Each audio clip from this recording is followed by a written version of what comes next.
ಎಲ್ರಿಗೂ ನಮಸ್ಕಾರ. ನಾನು ನಿಮ್ಮ ಲೋಕೇಶ್. ಹಳೆ ವರ್ಷ ಕಳೆದು ಹೊಸ ವರ್ಷ ಬರುವಂತ ಸಮಯ. ಈಗ ಆಲ್ರೆಡಿ ನಿಮ್ಮೆಲ್ರಿಗೂ ಜನವರಿ ಒಂದು ಅಂತ ಹೇಳಿ ಬೋರ್ ಮಾಡಿದೀನಿ ಅನ್ಸ್ತೈತೆ.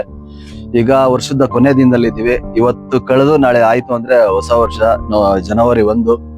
ಸೊ ಎಲ್ರಿಗೂ ಹೊಸ ವರ್ಷದ ಆರ್ಥಿಕ ಶುಭಾಶಯಗಳು. ಮೊದಲನೇದಾಗಿ ಜನವರಿ 1ನೇ ತಾರೀಕು ಸಾಂಗ್ ರಿಲೀಸ್ ಮಾಡ್ತೀವಿ ಅಂತ ಹೇಳಿದ್ದು. ಆ ಟೈಮಿಂಗ್ ಯಾರು ಮೆನ್ಷನ್ ಮಾಡಿರ್ಲಿಲ್ಲ. ಸೊ ಜನವರಿ 1ನೇ ತಾರೀಕು ಸಂಜೆ 6 ಗಂಟೆಗೆ ಈ ಸಾಂಗ್ ನ ರಿಲೀಸ್ ಮಾಡ್ತಾ ಇದೀವಿ. ನೀವೆಲ್ಲರೂ ಕೇಳಿ ಪ್ರೀತಿಯಿಂದ ಹರಿಸಿ ಹಾರೈಸಿ, ಮತ್ತೆ ನಿಮ್ಗೆ ಏನ್ ಅನ್ನಿಸ್ತು ಅಂತ ತಪ್ಪದೆ ಅಭಿಪ್ರಾಯ ತಿಳಿಸಿ. ಹಾಗೆ ಚಾನಲ್ ನ ಸಬ್ಸ್ಕ್ರೈಬ್ ಮಾಡ್ಕೊಳ್ಳಿ. ಹೇಳಕ್ ಹೊರಟಿರೋ ವಿಷಯ, ತಾಯಿ ಅನ್ನೋದು ಒಂದು ಪದ ಅಲ್ಲ, ಅದೊಂದು ಪ್ರಪಂಚ ಅನ್ಬಿಟ್ಟು. ಏನ್ಕೆಂದ್ರೆ 300 ಕೋಟಿ ದೇವ್ರಗಳ ಹತ್ರ ಹೋಗಿ ಆಶೀರ್ವಾದ ಕೇಳಿದ್ರು ಆ ದೇವ್ರಗಳೆಲ್ಲ ಕೈ ತೋರ್ಸದೆ ತಾಯಿ ಕಡೆ. ಆ ತಾಯಿ ಆಶೀರ್ವಾದ ಇದ್ದಾನೆ ಎಲ್ಲಾ ದೇವ್ರ ಆಶೀರ್ವಾದ ಇದ್ದಂಗೆ. ನಾವ್ ಎಂತ ಕಟುಕ್ರೆ ಆದ್ರೂ, ಏನೇ ಹೊರಗಡೆ ಕೆಟ್ಟ ಕೆಲಸ ಮಾಡ್ಕೊಂಡೋದ್ರು ಮನೆಗೆ ಹಸುವು ಅಂದಾಗ ಅನ್ನ ಹಾಕದೆ ತಾಯಿ. ತಾಯಿ ಬಗ್ಗೆ ಒಂದು ಸಾಂಗ್ ಮಾಡ್ಬೇಕು ಅಂತ ತುಂಬಾನೇ ಆಸೆ ಇಟ್ಕೊಂಡಿದ್ದೆ. ನಾನು ತುಂಬಾ ಖುಷಿಯಿಂದ ಪ್ರೀತಿಯಿಂದ ಮಾಡಿದ್ದೀನಿ. ಕೇಳಿ ನಿಮ್ಮ ಅಭಿಪ್ರಾಯನ ತಿಳಿಸಿ.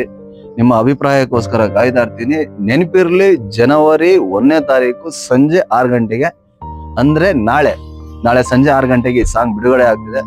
ದಯವಿಟ್ಟು ಕೇಳಿ ನಿಮ್ಮ ಅಭಿಪ್ರಾಯನ. ಮುಂದೆ ಬರೋ ವರ್ಷ ಎಲ್ರಿಗೂ ಒಳ್ಳೇದಾಗ್ಲಿ, ತುಂಬಾ ಒಳ್ಳೇದಾಗ್ಲಿ. ಬೇರೆಯವ್ರ ಬಗ್ಗೆ ಕೆಟ್ಟದ್ದು ಯೋಚನೆ ಮಾಡದೇ ಅಷ್ಟು ಒಳ್ಳೇದಾಗ್ಲಿ ಅಂತ ಕೇಳ್ಕೊಂತೀನಿ. Thank you and advance happy new year.